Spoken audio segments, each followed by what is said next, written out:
стъпвам, вижте къде стъпвам. Малко стъпвам по-напред към таза неговия и кръка натиска.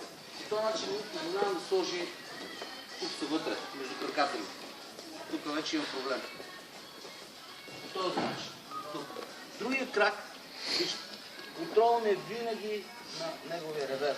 По този начин. Леко натискам. Този крак гледам да го вкарам между моите крака. По този начин. И натискам,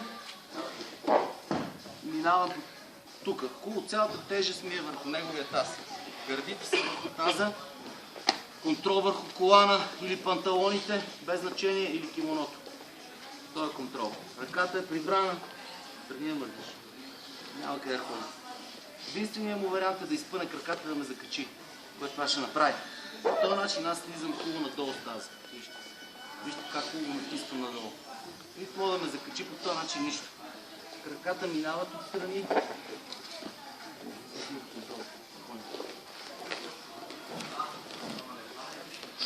Играеме, идвам, слагам моя крак напред.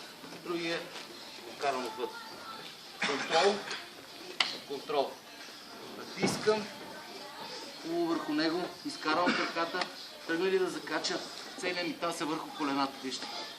Бързо, бягай.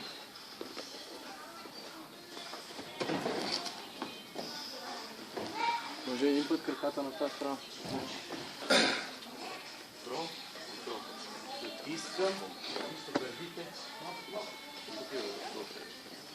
Хубаво натискам. Гърдите. Така, прехонете се. Целия го пресирам. Постоянно я пресирам. Има ли разстояние, ще вкара краката. Пак съм горе.